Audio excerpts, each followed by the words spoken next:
Ya, sekedar mengingat memori ya, kehidupan ketika masih kanak-kanak ya. Artinya mengungkap kembali memori ketika kita masih kecil. Saya lahir ya pada awal tahun 70-an dan masih teringat pada waktu itu karena kemajuan teknologi belum sepesat ya dengan masa kini ya.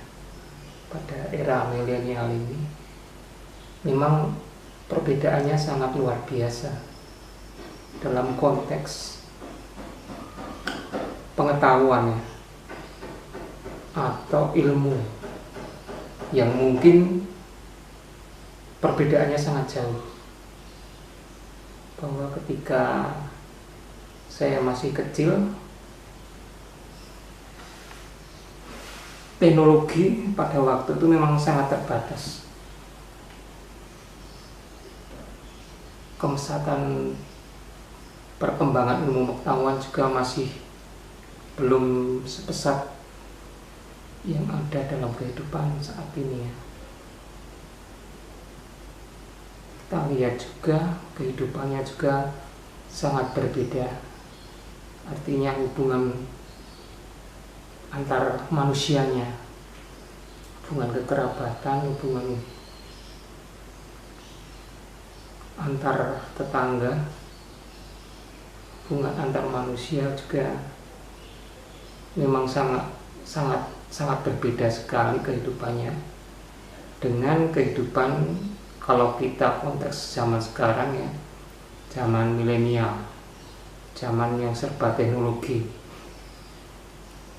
Dan memang masa-masa kecil saya ya, masa kecil saya ketika saya ungkapkan memang saat-saat itu memang sangat penuh keterbatasan. Artinya dari segala segi ya, dari segala segi, kalau kita sudut pandangnya dari sisi bagaimana hubungan manusia satu dengan manusia yang lain, di mana pada waktu itu kita lebih bersifat kekeluargaan antar tetangga, antar teman, dan hubungannya sangat akrab. Memang kehidupan pada waktu itu kalau kita lihat juga ya sangat-sangat, secara pribadi saya ingin kembali ke masa silam, dalam arti konteks bahwa kehidupan zaman sekarang memang saya akui kita serba klik ya, serba ini pengetahuan apapun yang perkembangannya sangat pesat saat ini memang ya, kalau kita lihat komparasinya memang tidak bisa dibedakan. Kalau kita lihat juga kehidupan pada waktu masa lampau yang saya ungkap pada sesi kali ini adalah bahwa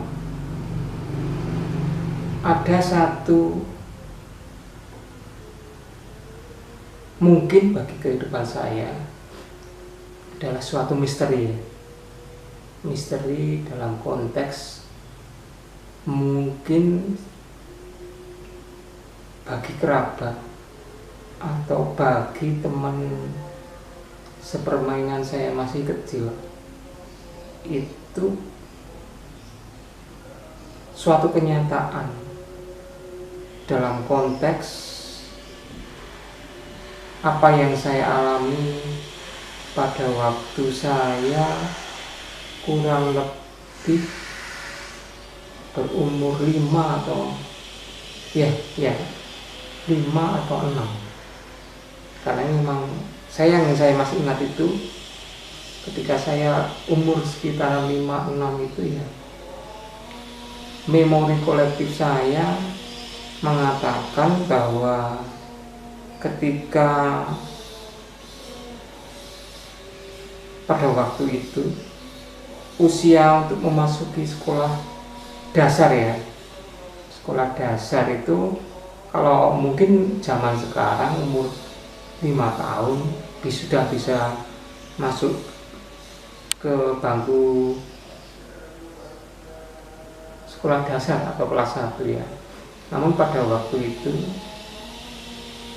saya masih ingat sekali bahwa pada waktu itu saya belum menginjak bangku sekolah dasar atau bangku SD. Ada satu hal yang ingin mungkin bagi orang lain itu kelihatannya nyata. Bahkan sampai hari ini mungkin teman seperjuangan saya atau sepermainan saya pada waktu umur 5 tahun atau 6 tahun lah, mungkin juga keluarga saya, mungkin almarhum bapak ibu saya, kerabat saya, orang yang saya anggap mbah, atau kakak dan adik saya, atau tetangga-tetangga saya yang saat ini mungkin masih hidup ya, mungkin masih percaya bahwa ketika saya berumur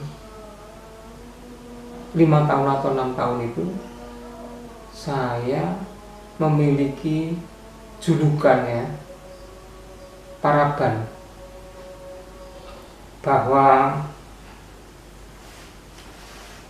saya pada umur sekian pernah digondol wiwi atau digondol genderuwo. Nah, itu mungkin yang ingin saya ungkapkan.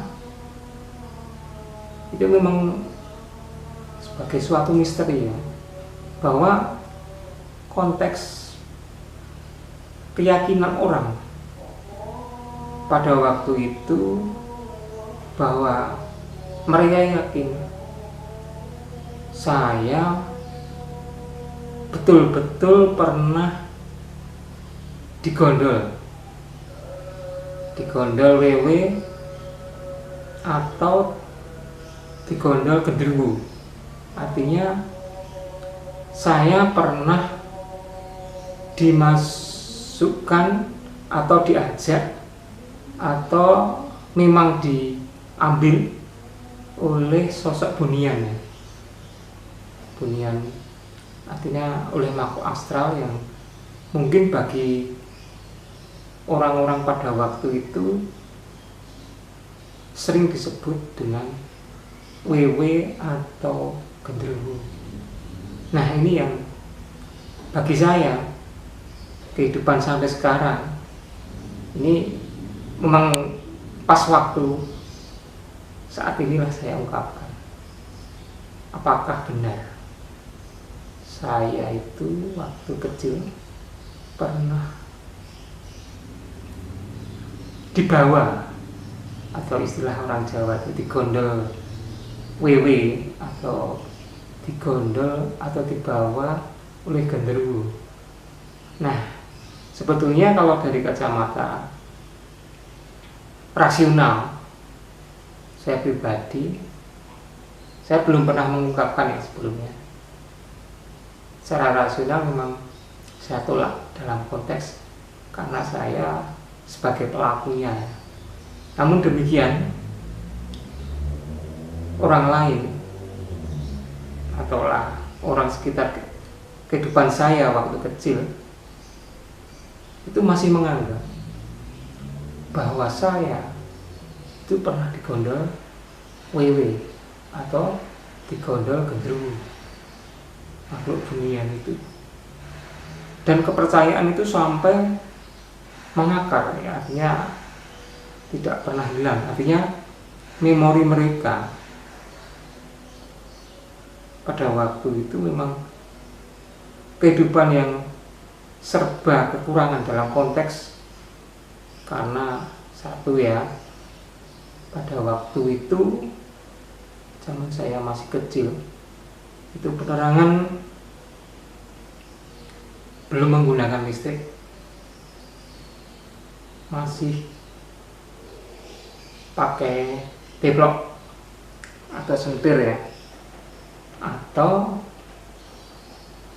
kalau di tempat mbah saya, keluarga saya pada waktu itu menggunakan petromak, artinya masih menggunakan minyak tanah atau spiritus ya untuk menghidupkan petromak. Kemudian perkembangan yang lain,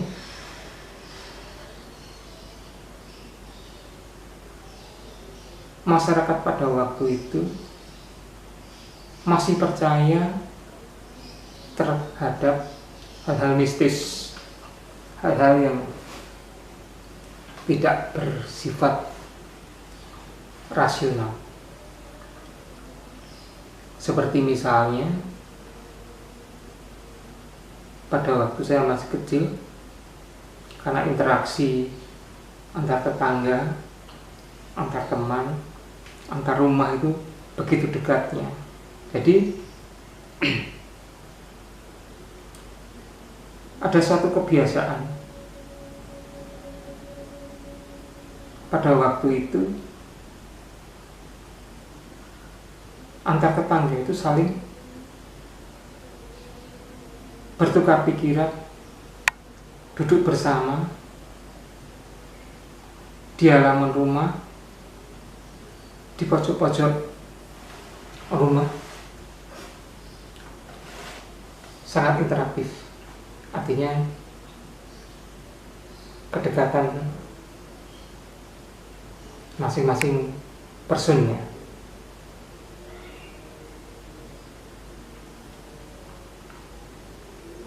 Demikian juga cerita-cerita mistis itu masih hidup ya.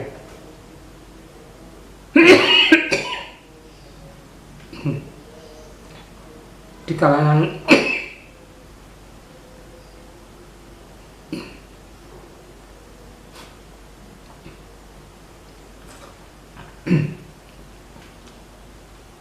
masyarakat pada waktu itu,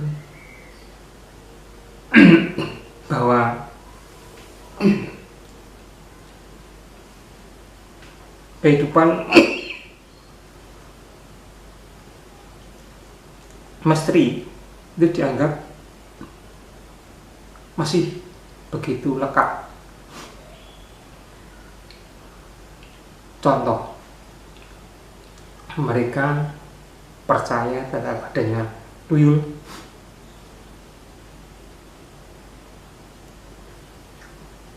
genderuwo,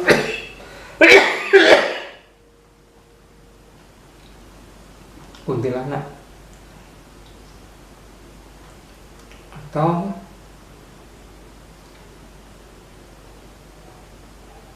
alam bunian lain. Bahkan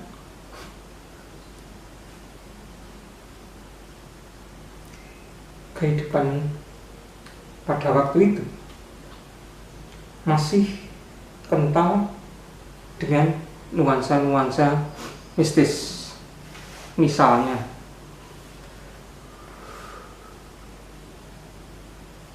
ada yang memiliki hajat sukitan,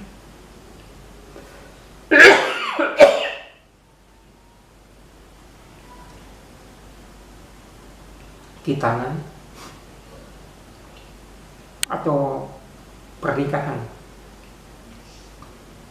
sebelum pelaksanaan hajat mereka, biasanya di pertigaan jembatan atau di pertigaan jalan, perempatan jalan, atau potong-potongan jalan, bahkan sampai ke tempat alam kubur ya, maksudnya kuburan, mereka juga akan menyampaikan caos dahar, artinya semacam sesaji. Nah ini kehidupan pada waktu saya masih kecil, kental dengan nuansa-nuansa yang begitu mistis. Nah, kembali ke bahwa saya memiliki, atau orang masih menyebut ya, saya pernah digondol wiwi atau dibawa wiwi, digondol genderuwo atau dibawa genderuwo ke alam mereka, alam astral atau alam dunia, alam yang tidak tampak. Nah, bagaimana sebenarnya yang terjadi di kehidupan saya pada waktu kecil? Apakah betul bahwa saya pernah dibawa genderuwo, dibawa wiwi? Karena pada waktu masyarakat masih percaya bahwa alam astral, alam mistis itu ada dan bisa membawa kehidupan alam manusia dibawa ke alam mereka. Nah, sebetulnya julukan atau paraban yang pernah disematkan pada saya, menurut perjalanan hidup saya secara rasional itu tidak benar. Namun demikian, pada waktu itu ya memang saya tidak memiliki suatu kekuatan untuk membantah, suatu kekuatan atau upaya-upaya dari saya untuk menangkis anggapan bahwa saya pernah dibawa oleh alam lembut, oleh penghuni alam lembut, dibawa ke alam mereka. Nah, bagaimana ceritanya? Nah, ini yang perlu kami sampaikan. Saya sampaikan pada sesi channel saya ini, kehidupan saya pada waktu itu. Apakah benar bahwa saya pernah dibawa ke alam lain, alam lembut, alam dunia maya? Dunia maya konteksnya pada waktu itu ya dunia astral. Kalau saya jawab secara rasional, saya tidak pernah. Karena saya percaya terhadap sesuatu yang kita ukur dari sisi empirik. Empirik maksudnya apa yang saya alami.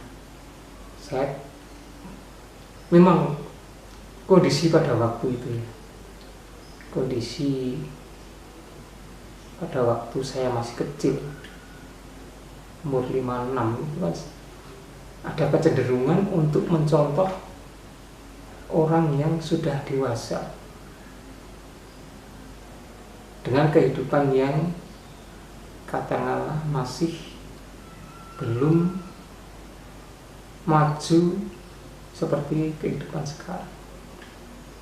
Saya pada waktu masih kecil itu kurang lebih siang atau sore hari. Jadi karena waktu kecil dan melihat orang yang sudah dewasa ingin melakukan hal-hal yang sama, artinya mencontoh orang yang sudah dewasa. Nah, ketika siang atau sore tersebut, kan suasana pada waktu itu kehidupan memang beda dengan zaman sekarang kehidupannya pada waktu itu tidak terbiasa dengan hal-hal yang berisik, artinya karena memang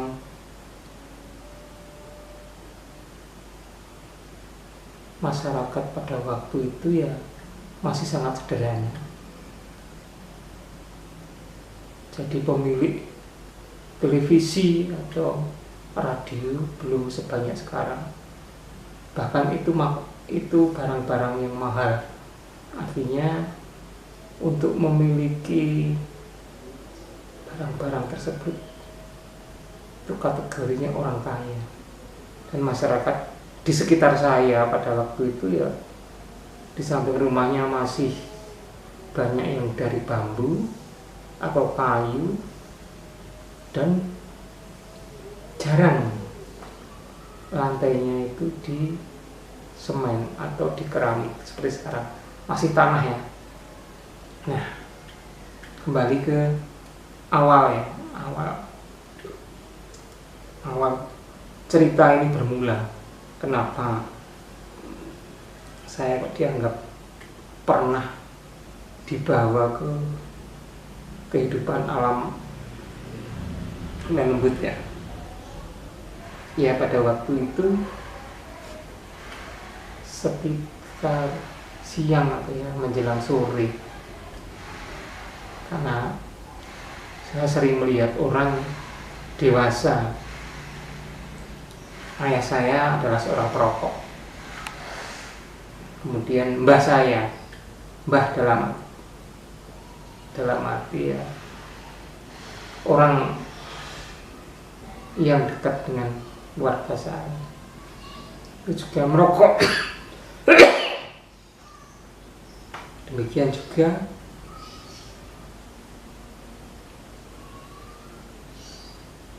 beberapa tetangga saya, mereka juga merokok. Kemudian timbul keinginan dari saya yang masih kecil pada waktu juga ingin merasakan bagaimana nikmatnya rokok itu. Nah, siang hari itu saya masih ingat dalam memori saya, biasanya orang merokok itu tidak dihabiskan keseluruhannya, ada sisanya. Kalau orang Jawa menyebutnya dicecek atau disisakan. Nah, disisakan dalam asbak. Jadi rokok yang misalnya segini, ini sisanya yang paling sering diempak atau yang sering dihisap itu disisakan. Nah, di situ masih ada tembakau ada tembakau. Pada waktu itu saya masih ingat di asbaknya simbah saya yang pada waktu itu berprofesi sebagai seorang penjahit, seorang penjahit, jahit sambil merokok. Nah, kemudian sisanya ini, cecekannya, sisa puntung rokok itu dimasukkan ke asbak. Nah, dari situ timbul keinginan saya untuk menikmati bagaimana sih rasanya nikmatnya orang merokok itu. Kemudian saya ngambil sisa puntung rokok itu. Nah, sisa puntung rokok itu saya ambil. Kemudian karena yang ada pada waktu itu ya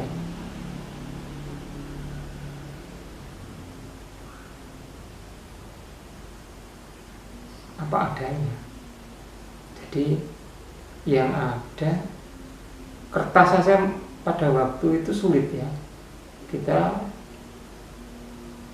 pada waktu itu untuk memiliki sebuah buku tulis saja sulit. Nah, kemudian saya melihat ada ceceran kertas koran atau ya koran ya. Nah, dari bekas-bekas cecekan itu kemudian saya masukkan dalam bekas kertas koran. Nah, kemudian dengan sembunyi-sembunyi saya mengambil sisa puntung rokok atau cecekan dari mbah saya itu, benar saya bawa keluar. Kemudian saya, karena saya nemunya kertas sedikit itu aja, kemudian saya masukkan dalam kertas koran yang lipatan itu untuk saya buat sedemikian rupa untuk seakan-akan ya jadi rokok itu. Jadi rokok itu kemudian sambil keluar bawa tembakau, kemudian juga bawa korek. Kalau pada waktu itu koreknya juga dari minyak tanah. Kemudian dengan sembunyi-sembunyi saya masuk ke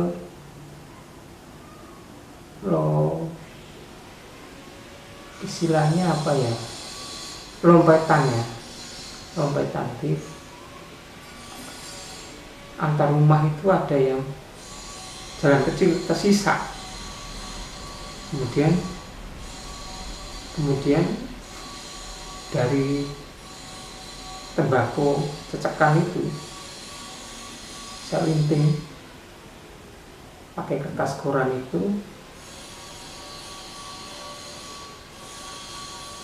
saya buat sedemikian rupa ya, jadi seakan-akan ya saya menganggap pada waktu itu ya itulah rokoknya orang dewasa.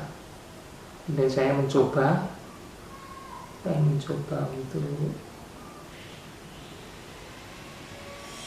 coba rokok ini saya hisap, kemudian saya hidupkan dengan menggunakan korek, dan ketika itu saya hisap.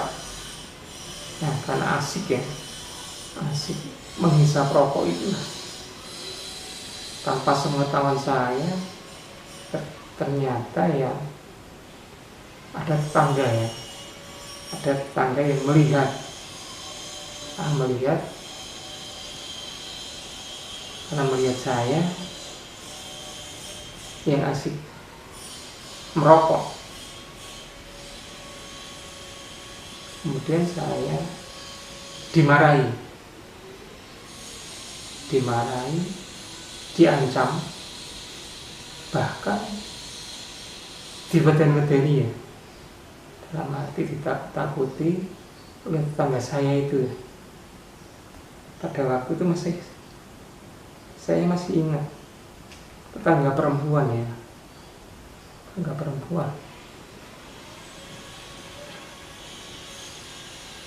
Nah, kemudian tetangga saya itu bilang sama saya, tak kandhake bapakmu lho. Saya beritahukan bapakmu lho bahwa kamu merokok. Masih kecil kok wis ngerokok. Masih kecil kok merokok. Itu yang disampaikan oleh tetangga saya.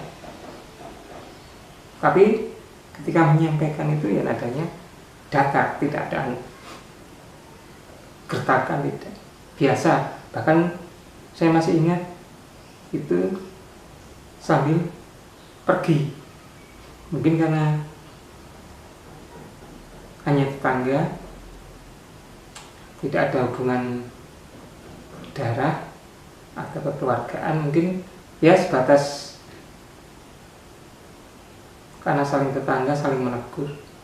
Jadi tidak ada pretensi apa-apa bahwa ancaman yang disampaikan itu akan disampaikan ke orang tua saya. Namun demikian bagi saya beda.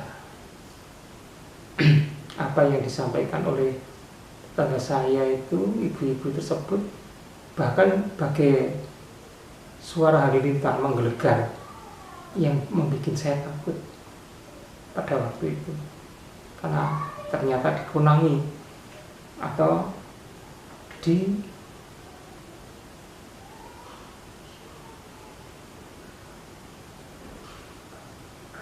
kalau orang Jawa itu dikunangi ya, artinya ada orang yang melihat pas saya asik merokok tersebut, dan saya takut terhadap apa yang disampaikan bahwa nantinya tetangga itu benar-benar akan menyampaikan kepada orang tua saya. Saya pada waktu itu benar-benar takut dimarahi oleh orang tua, oleh saya, terutama oleh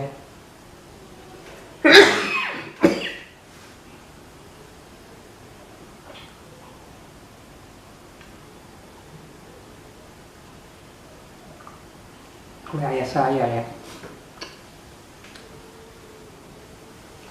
Saya takutnya sangat luar biasa, karena pada waktu itu memang kedekatan kita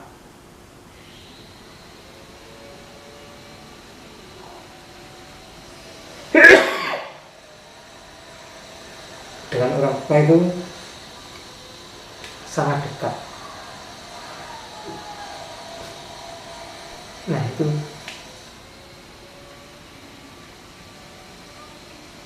saking takutnya saya kemudian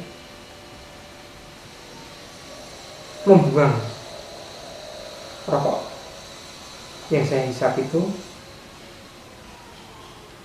dan bersembunyi. Ancaman itu begitu sangat menggelisahkan, sangat menakutkan, bahkan bikin saya itu shock luar biasa. Kalau benar-benar ayah saya tahu, orang tua saya tahu, saya pasti dimarahi. Untuk itu begitu tetangga saya pergi, saya juga langsung mengambil angka 1000 ya untuk cepat-cepat bersembunyi, cari persembunyian. Nah, karena pada waktu itu rumah orang tua saya dengan mbah saya yang berprofesi sebagai seorang penjahit saling berhimpitan, dempetan, bahkan jadi satu ya, hanya dipisah oleh sekap. Kemudian saya mau pulang ke rumah, saya takutnya luar biasa. Kemudian saya mengambil kesimpulan pada waktu itu segera pergi ke rumah mbah saya. Pada waktu itu mbah saya sedang asik mengukur baju ya, karena profesinya sebagai seorang penjahit. Kemudian saya mengambil inisiatif genre ketemu biar tidak ditemukan oleh bapak saya makanya mengambil langkah untuk bersembunyi di kamar mbah saya.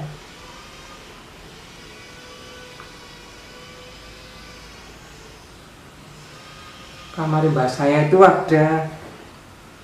hanya ada 2 barang ya.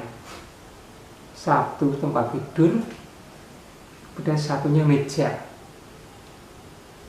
Nah, meja ini kan biasa dipakai oleh mbah saya karena pada waktu itu ya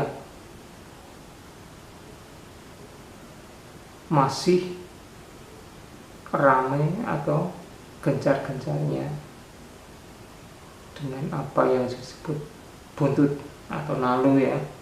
Artinya meja itu dipakai oleh mbah saya untuk merumus buntut atau nomor atau perjudian, angka judi. Nah, saya kemudian lari di bawah meja itu. Di bawah meja dalam kamar mbah saya, Mbah Hadi ya namanya, kamarnya Mbah Hadi. Nah, kemudian saya pada waktu itu masih ingat, sudah sore menjelang maghrib. Kemudian saya bersembunyi di bawah persis meja. Jadi saya bisa memantau aktivitas mbah saya ketika masuk kamar, keluar kamar, saya langsung bisa memantau. Di mobilitas keluar masuknya saya bisa melihat Mbah Kakung, Mbah Hadi Kakung, Mbah Hadi yang laki-laki maupun Mbah Hadi yang putri, Mbah Putri, Mbah yang perempuan. Kemudian ketika menjelang maghrib itulah orang tua saya mencari saya keberadaannya, karena dari siang sampai sore dan maghrib kok tidak kelihatan dan belum makan. Jadi kondisi pada waktu itu ya saya sebetulnya lapar atau ngelih bahasa Jawa, tapi rasa takut itulah yang membuat saya jadi kuat bertahan untuk tidak makan. Nah, ketika sesudah maghrib sampai isya kok belum nongol, akhirnya ayah saya lapor ke mbah saya, Mbah Hadi Kakung dan Mbah Hadi Putri. Ternyata Mbah Kakung dan Mbah Putri juga menyatakan belum pernah melihat saya dari siang, sore, bahkan maghrib. Akhirnya bapak saya dan mak saya mencari ke tetangga sampai isya, tapi tidak pernah ditemukan.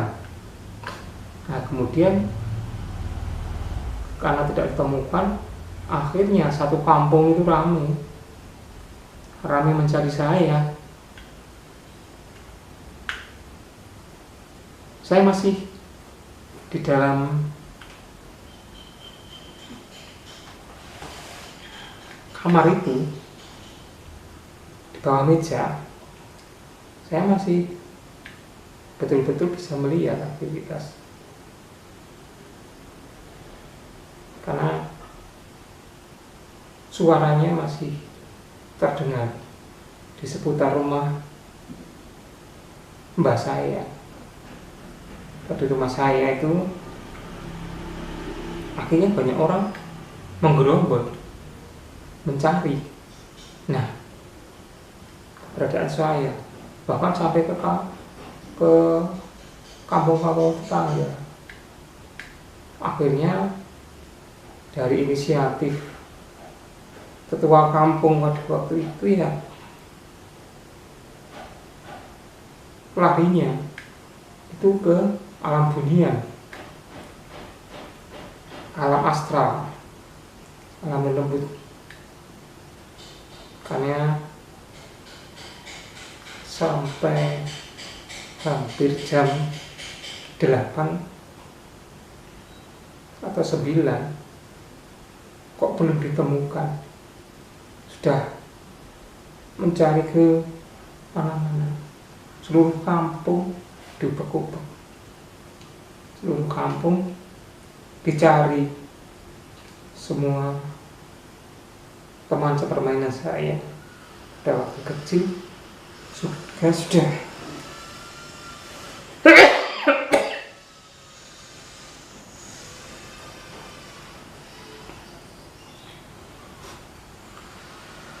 ditanyai ya,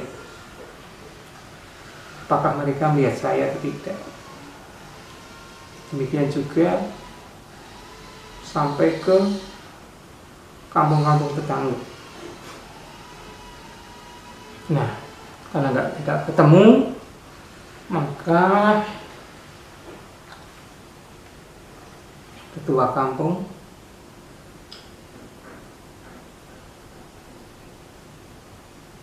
berinisiatif memakai metode lama, metode untuk mencari orang hilang, bahwa mereka berkesimpulan bahwa saya pasti diumpet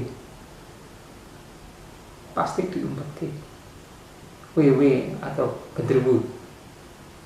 Ketua kampung pada waktu itu menyimpulkan bahwa saya disembunyikan oleh makhluk lelembut yang mereka kenal sebagai WW atau genderuwo.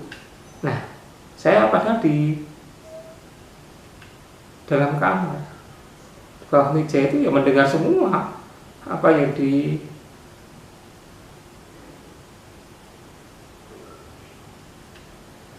disampaikan oleh tetangga saya.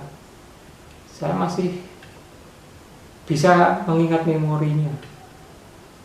Mereka saling melaporkan pencarian mereka ke teman saya, teman sepermainan, tetangga atau kampung itu dilaporkan oleh yang mencari, dan bahwa mereka tidak menemukan. Itu saya di dalam kamar mbah saya, di bawah meja dalam kamar mbah saya itu saya betul-betul bisa mendengar, bisa melihat aktivitas mereka. Karena saya di samping mendengar juga melihat, mengintip ya, karena memang pada waktu itu kamar itu belum berbentuk bata, maksudnya masih dari kayu atau bambu, sehingga kita masih bisa melihat apa kejadian apa yang ada di luar sana. Saya juga masih lihat, hanya memang tidak seterang ya kan, karena memang tidak ada listrik pada waktu itu. Penerangan masih ada yang menggunakan sendir, keplok, petromak, bahkan obor atau oncor. Jadi di luar itu kondisi ya gelap. Namun kejadian itu saya bisa melihat bahwa saya ya duduk di situ, artinya ada di dalam kamar tersebut. Saya tidak di istilahnya dibawa atau diumpet atau di gondol atau dibawa oleh apa yang disebut dengan genderuwo atau WW. Saya tidak. Saya masih clear dan clean bahwa saya masih berjalan dengan normal. Artinya saya itu melihat kejadian di luar itu seperti apa. Kejadian di luar itu apa yang dibicarakan orang tentang saya itu masih ingat, betul-betul masih ingat apa saja terjadi. Dalam kondisi pada waktu itu memang saya lapar, anak kecil ya, kecil umur sekitar 5-6 tahun, dari siang sampai malam jam 8, jam 9 belum makan. Ya emang perutnya ya melintir-lintir, merasa sangat lapar, tapi memang tidak bisa berbuat apa-apa karena memang dicekam oleh rasa takut dimarahi oleh ayah saya. Nah, saya ketahuan merokok di tetangga, takutnya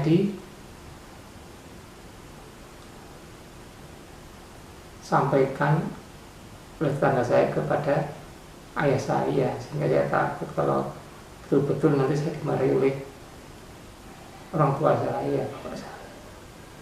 Nah, kemudian saya juga masih ingat tetangga saya itu ikut nyari, tapi ternyata tetangga saya yang menemukan saya merokok itu tidak pernah ngomong bahwa tadi dia melihat itu merokok, tidak. Ya hanya tadi siap ketemu, tadi saya lihat di sini, tapi tidak pernah membahas bahwa saya ketemu oleh merokok. Ternyata ya tetangga saya itu hanya mengancam sebatas ancaman orang dewasa ya, ancaman untuk mendidik bahwa masih kecil dalam merokok gitu aja ya.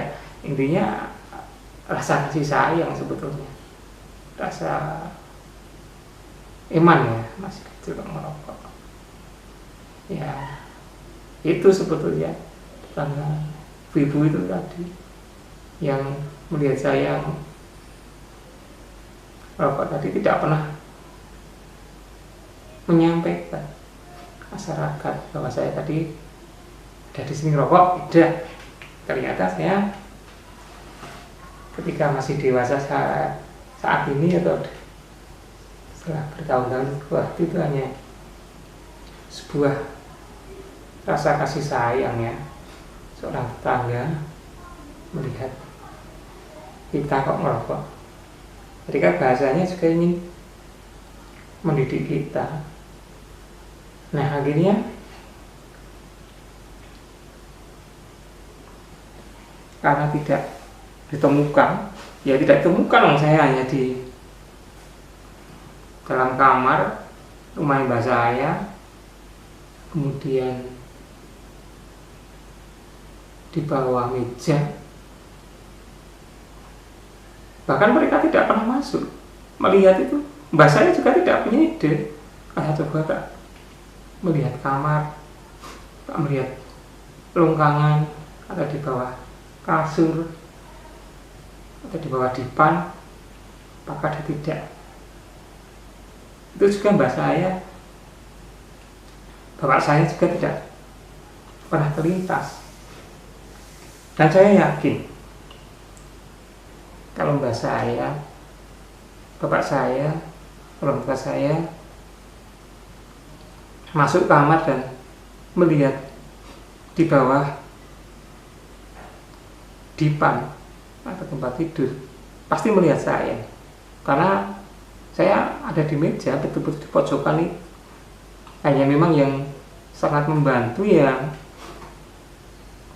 karena pada waktu itu belum ada listrik, masih penerangannya sangat sederhana, keplok, termak,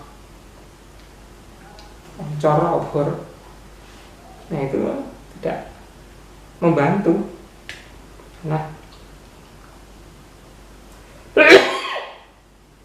tidak, di dalam kamar itu juga tidak ada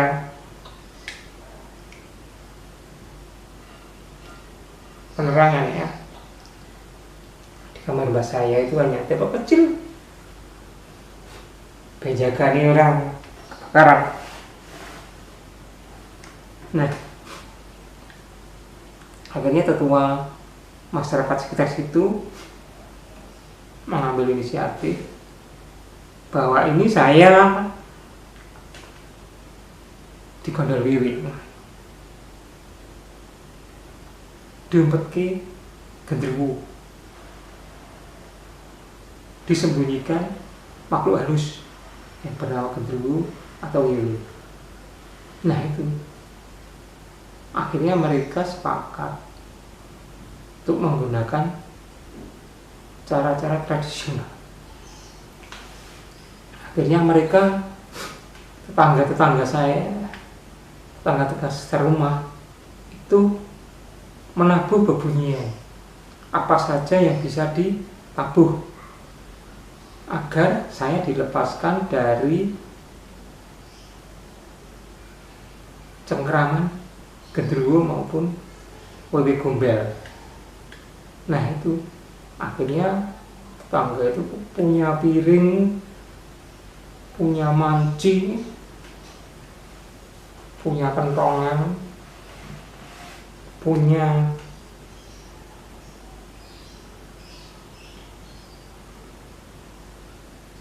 lesung, bunyikan semua.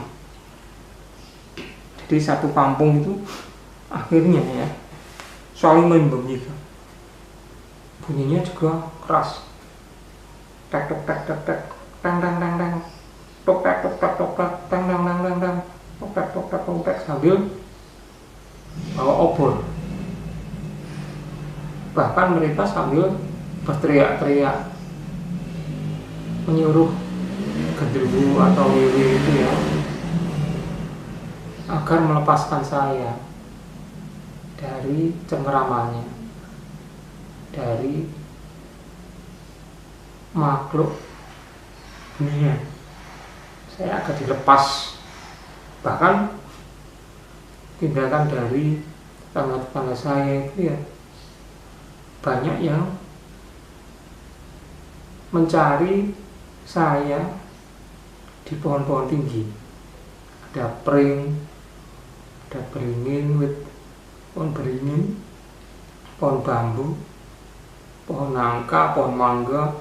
Itu mereka melihat itu semua dicari di pohon-pohon yang tinggi, karena menurut cerita alam lembut genderuwo wewe itu menyembunyikan ya nantinya saya pasti di ketinggian pohon-pohon tersebut. Nah pasti, nah itulah sampai malam itu ya, sampai jam tengah malam ya, tapi saya tidak tahu jamnya pada waktu itu. Nah jelas sampai tengah malam. Saya masih ingat itu lama sekali. Orang memukul, menabuh bebunyian apa saja, pring, kentongan, piring, wajan, gelas,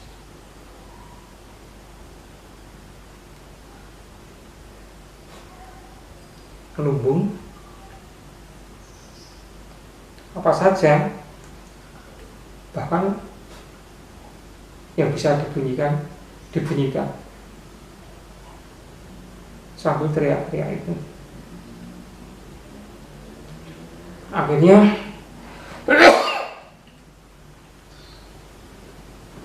sampai tengah malam itu Saya masih ingat sampai tengah malam itu karena saya tidak kelihatan mereka menghentikan aktivitasnya, tapi masih mencari. Nah, disitulah lama kelamaan saya juga bersembunyi karena belum makan minum. Akhirnya ya anak kecil ya, lapar, rasa lapar, rasa haus itu akhirnya menghinggapi saya, karena saya ya sudah tidak ada. Lama kelamaan itu rasa takut terhadap bapak saya hilang.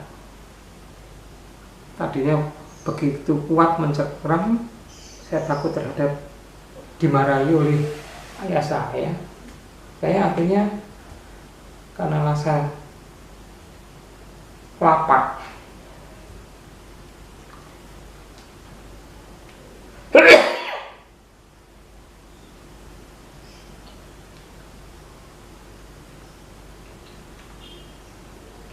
dan haus ya, akhirnya saya memutuskan untuk keluar dari persembunyian.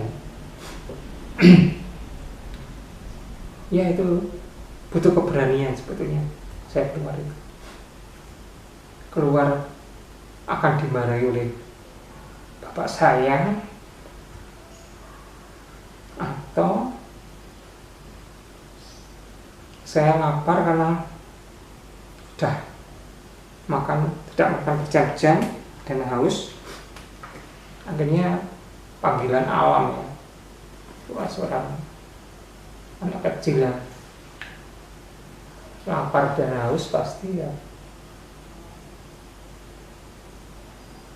tidak bisa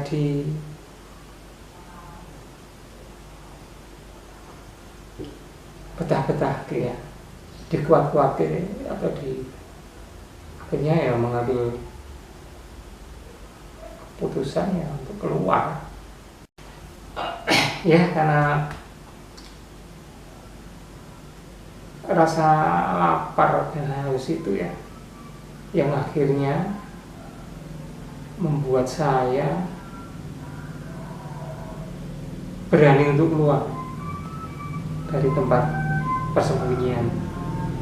Karena ya saya masih kecil pada waktu itu, ya perut saya tidak bisa ditahan dari rasa lapar dan haus. Akhirnya ya wis tak keluar dari tempat persembunyian saya, dari kamar mbah saya itu. Dan ya saya sudah tidak ada rasa takut terhadap ancaman nanti takutnya saya dimarahi oleh bapak saya. Ya sudah, saya lapar, saya haus, dan saya harus keluar dari tempat persembunyian saya, dari kamar mbah saya yang ada di meja itu. Ya sudah, saya akhirnya keluar. Nah, ketika keluar itulah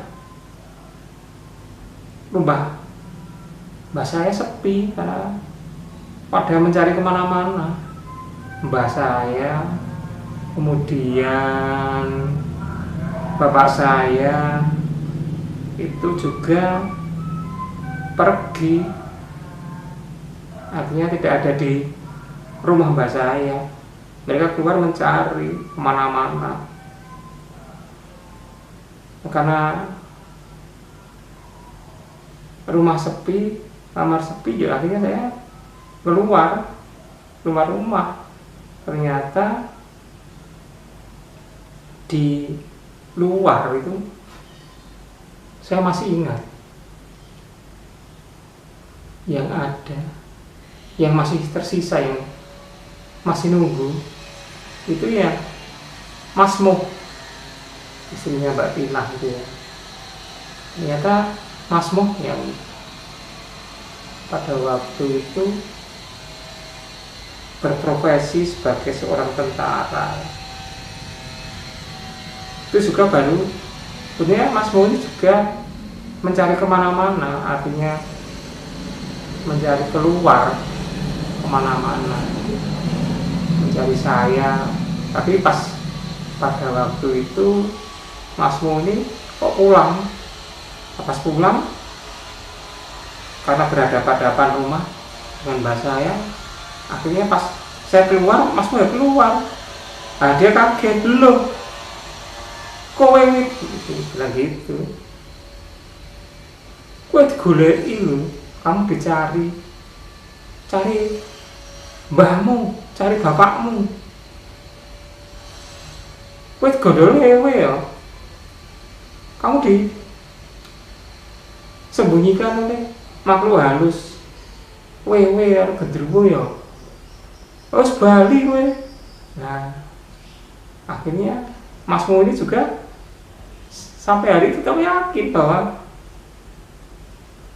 saya itu tetap disembunyikan oleh makhluk halus, gendruwo atau wewe. Karena yo momentumnya yo bisa ngepasi gitu ya. Saya ngepasi gimana ya? Gabruk. Saya pas keluar rumah, langsung itu keluar.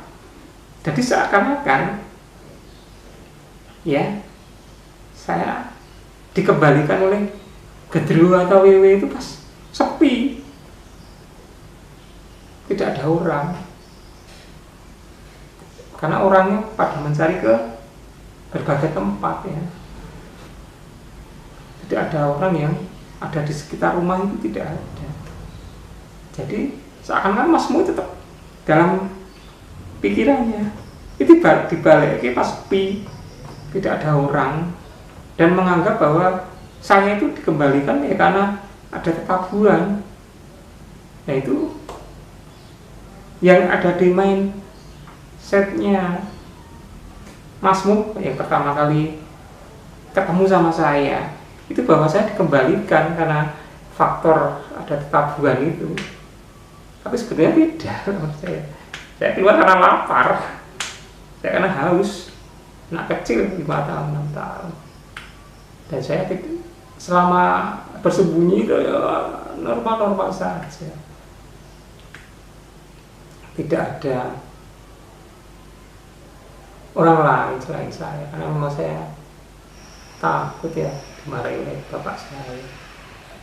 Dan saya menerima aja, ya sudah, memang saya masih kecil, tidak memiliki kekuatan alibi untuk menolak. Mas Mo aja bilang, oh ya sudah, karena sudah dipulangkan ya wes. Akhirnya Mas Mo itu berlari ke sana kemari memberitahu bahwa saya sudah dikembalikan oleh gendruwo atau wewe ke rumah mbah saya. Nah, itu ceritanya seperti itu. Mas Mo aja yang ketemu sama saya, ya gabruk gitu, masih menganggap tadi kembalikan oleh makhluk halus, wewe atau gendruwo. Dia tidak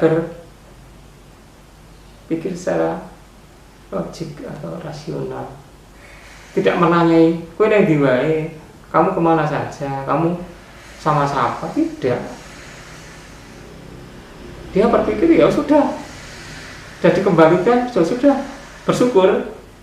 Akhirnya saya lebih ambilkan minum, Mas Mo kon ngombe, padahal saya haus, lapar. Ya, akhirnya karena Mas Mo percaya sudah dikembalikan, akhirnya ya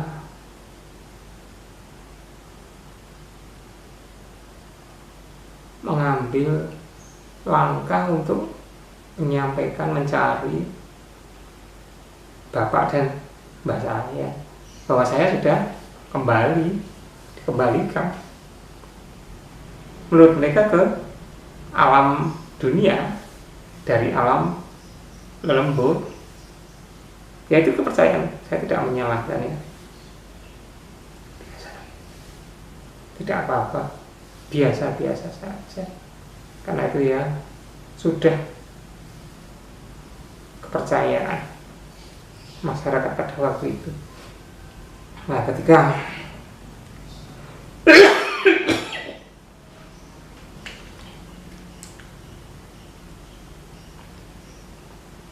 orang-orang sudah kumpul ya,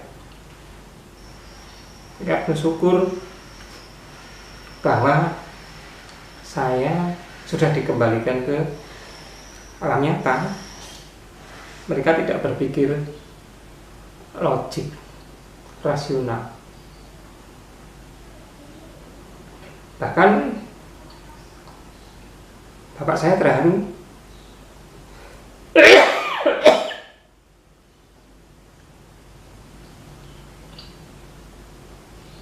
Mak saya juga terharu ya. Mbah saya juga. Saya kembali dengan selamat. Pikiran mereka ya tidak diapa-apain oleh gendruwo maupun makhluk halus. Sopan syukur mereka panjatkan kepada Tuhan Yang Maha Esa. Saya dipeluk ya, peluk oleh orang-orang tersebut. Mereka tidak menanyai.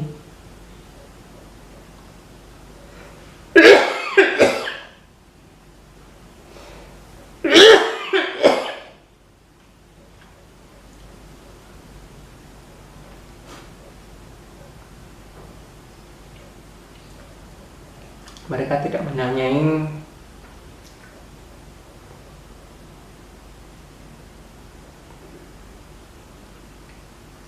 saya dibawa kemana, saya dibawa oleh siapa, dan kemana saja.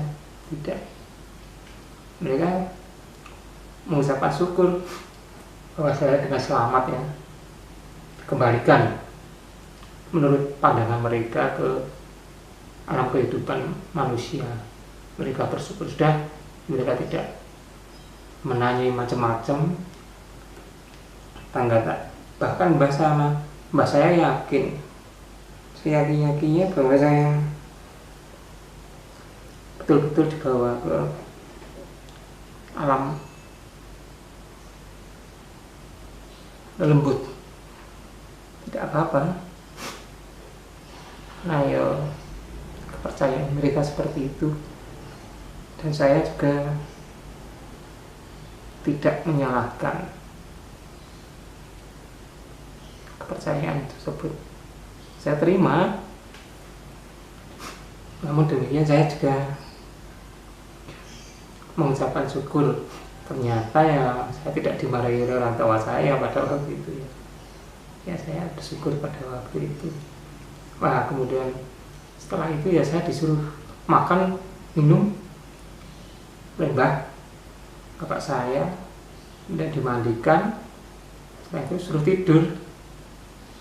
Tapi saya bersyukur ya saya sudah tidak lapar lagi, tidak haus lagi, sudah mandi, tidur. Namun saya masih bisa mendengarkan ya pembicaraan mereka, tetangga, mbah, bapak saya. Mereka masih percaya bahwa saya dibawa ke alam lembut. Tidak apa-apa.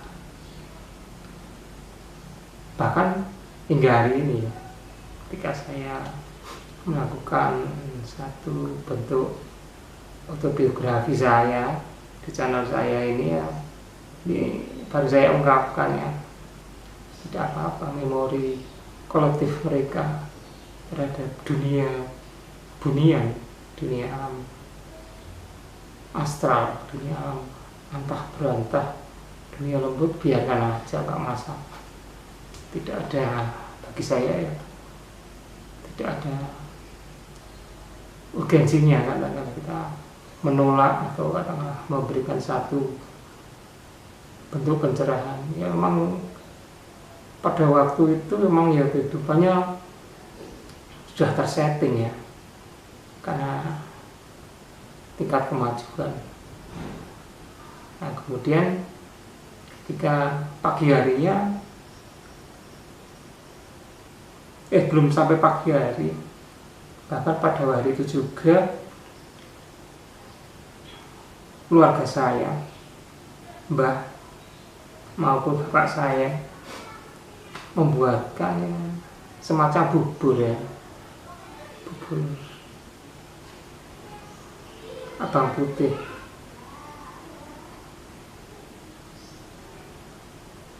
Dilanjutkan esok harinya juga sama, membuat bubur sebagai tanda bersyukur bahwa saya sudah dikembalikan ke alam manusia. Nah, kemudian keesok harinya, saya ditanyai macam-macam, beragam, atau seluruh tetangga itu kalau ketemu saya suruh menceritakan bagaimana pengalaman saya di dunia astral itu di bawah genderuwo atau wewe Jadi saya banyak ditanya macam-macam lah.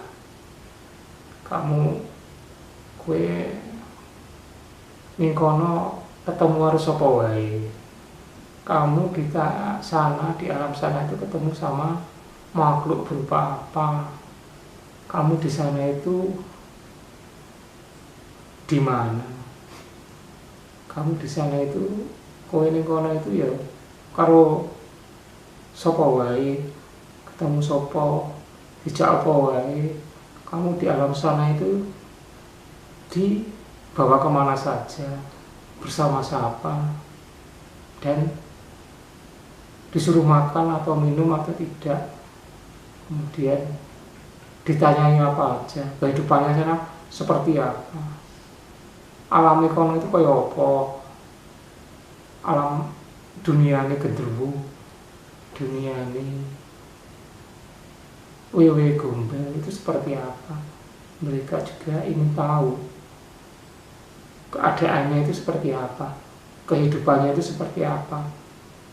Apakah kehidupannya itu juga sama dengan manusia atau beda, atau bahkan ada yang menanyakan saya kowe disimpen nang ndi, kamu disembunyikan di mana,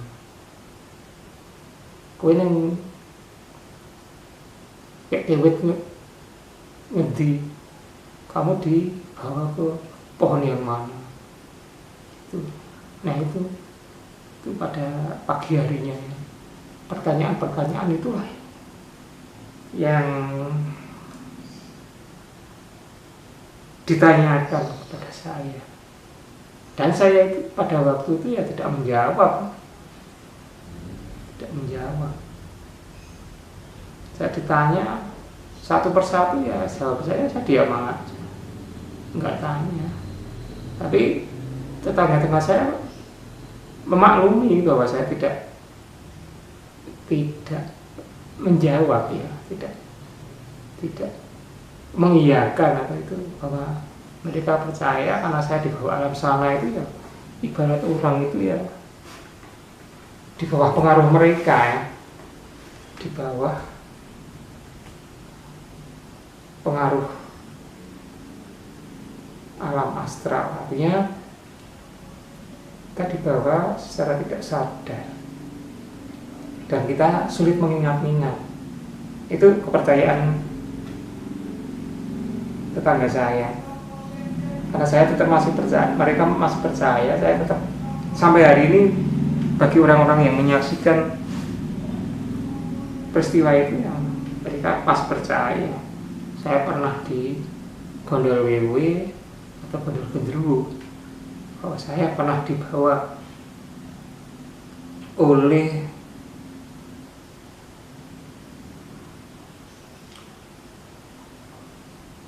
genderuwo atau gondol wewe di alam kasunyatan. Nah itu yang saya juga ketika ditanya saya tidak pernah berbicara dalam arti menjawab sepatah dua kata.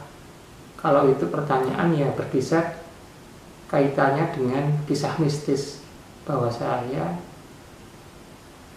dibawa oleh makhluk astral. Itu tidak pernah saya jawab. Dan saya juga diam aja sampai hari ini. Ketika saya melakukan satu bentuk cerita dalam konteks secara modalitas, saya rekam ya melalui channel saya ini. Nah ini yang ya, sebagai saksi ya bahwa saya dulunya waktu umur 5-6 tahun itu ya pernah dihebohkan, pernah dibuat stigma, pernah dicap oleh tetangga atau orang-orang yang katakanlah hidup sepantaran saya, keluarga saya yang waktu kecil itu. Ya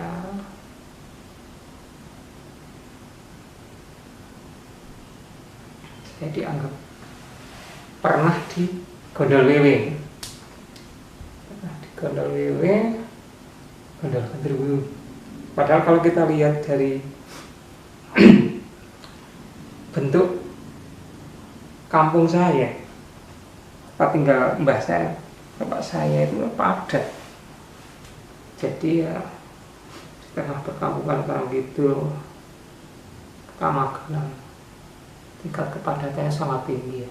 Sudah tidak ada jarak antar rumah, artinya ya saling berdempetan, saling antar tetangga itu ya berhadapan-hadapan. Namun demikian ya tingkat kepercayaannya ya masih sama dengan alam pedesaan. Mereka masih percaya terhadap hal-hal yang takhayul, irasional, tapi nggak masalah. Ya, satu hari setelah itu ya saya masih sebagai bentuk rasa syukur ya, orang tua saya di samping membuat bubur bawang putih juga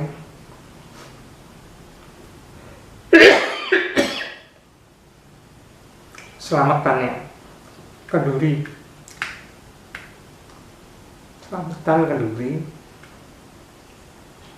dengan cara sederhana,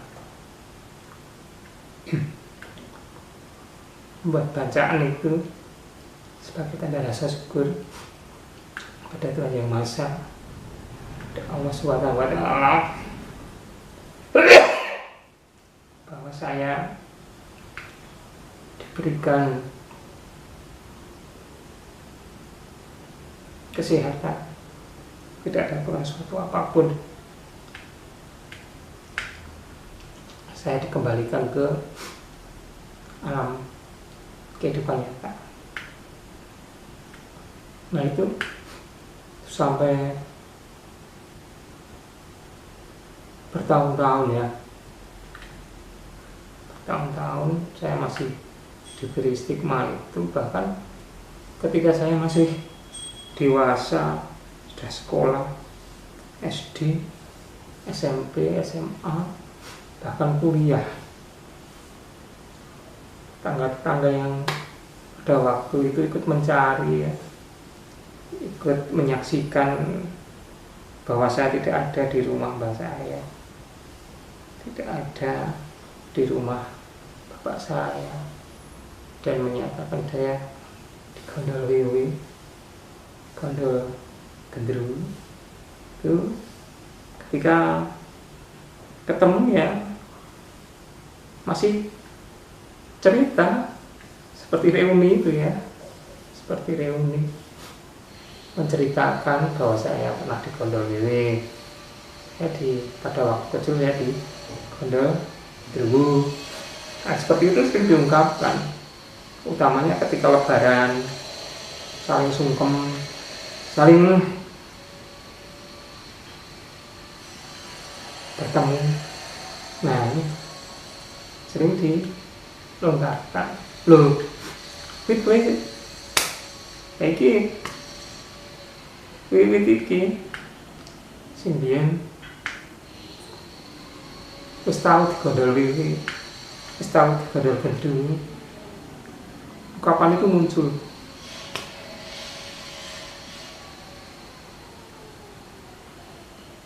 Sebagai ungkapan bahwa ya saya melihatnya itu tingkat keakraban kita ya,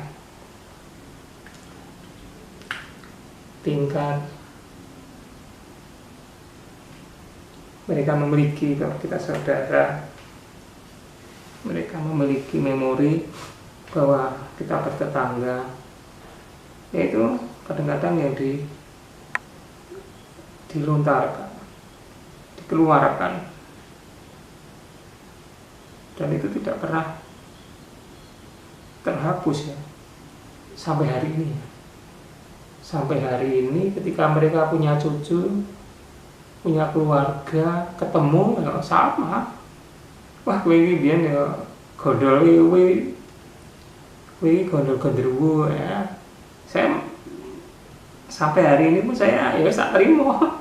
Ya memang kita dianggap saudara itu karena gondolan wiwi itu ya, karena menganggap itu sebagai suatu bentuk enggak apa-apa, tidak apa-apa.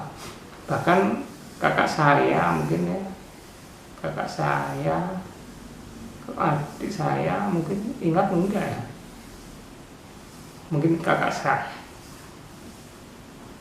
mungkin masih ingat, kalau adik saya mungkin enggak ingat. Kalau kakak saya yakin ingat. Nah, mungkin saya masih umur 5 tahun, kakak saya juga mungkin masih ingat bahwa saya di Gondol Wiwi, Gondol Genderuwo. Mungkin adik saya juga ya, tapi mungkin juga adik saya belum lahir ya, atau belum lihat. Saya punya 2 adik, adik mungkin saya belum menemui, tapi hanya mungkin dari cerita-cerita tetangga, orang tua, saya, mungkin kakak saya yang masih percaya bahwa saya pernah di Gondol Wiwi, masih teringat mungkin ya, dan masih percaya. Percayaan itu tidak akan pernah luntur bahwa saya pernah di Gondol Wiwi, Gondol Genderuwo. Nah, ya itu, saya juga pada waktu itu ya tidak menertawakan, tidak menolak, biarkan saja bahwa saya dengan stigma waktu kecil pernah di Gondol Wiwi, pernah di Gondol Genderuwo. Ya itu saya, pribadi saya, mungkin memori kolektif ya dari masyarakat yang ada di Kampung Karangkidul, Kota Magelang, Kelurahan Rejowinangun Selatan, mungkin ya, mungkin yang seusia dengan saya atau sepantaran dalam konteks lebih tua dari saya, dan yang masih hidup pada waktu itu di lingkungan masyarakat atau kampung Karangkidul, Rejowinangun, Kota Magelang. Mungkin ya cerita ini ya, pada waktu itu ya yang kalau berkaitan dengan mistis ya, sekitar tahun 75 75 ya, 74 atau 75 lah pokoknya. Itu ya mungkin yang pernah jadi satu memori kolektif bagi masyarakat pada waktu itu ya. Saya pernah kakaknya gondol wewe, kakaknya digondol gendruwo itu ya. Ya itu ya saya terima. Ya tidak apa-apa, sebagai bagian be a part of life ya, menjadi suatu bagian dari hidup saya, be a part of my life, menjadi satu bagian dari hidup saya, dan saya sangat menikmatinya. Saya akhirnya ya kembali lagi, saya bersyukur kepada Tuhan Yang Maha Esa, Allah Subhanahu wa Ta'ala, bahwasanya ternyata saya bisa menjadi suatu pelajaran bagi rohani kehidupan saya, bagi kejiwaan saya, bagi kehidupan saya mendatang, bahwa ya manusia itu, saya percaya juga dalam keyakinan saya Islam, di samping ada kehidupan manusia itu juga ada kehidupan yang lain, itu saya juga percaya.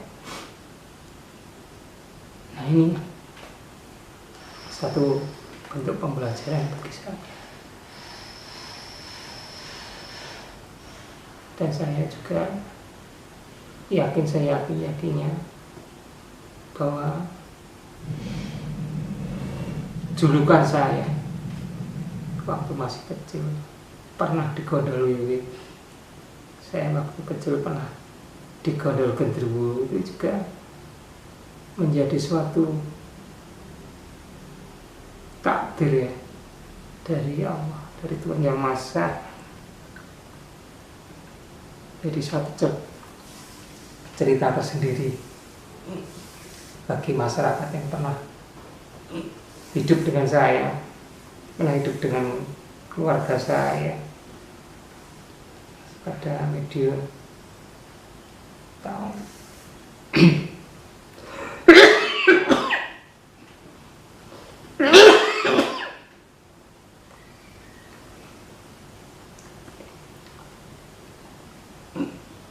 pada tahunnya 74 ya,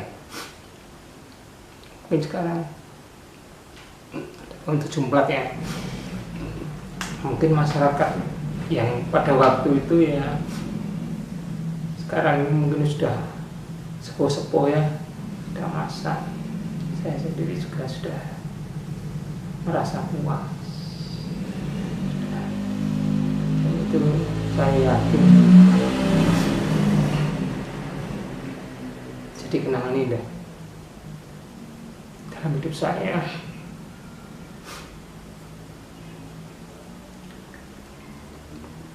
dan yang tidak bisa dilupakan ya,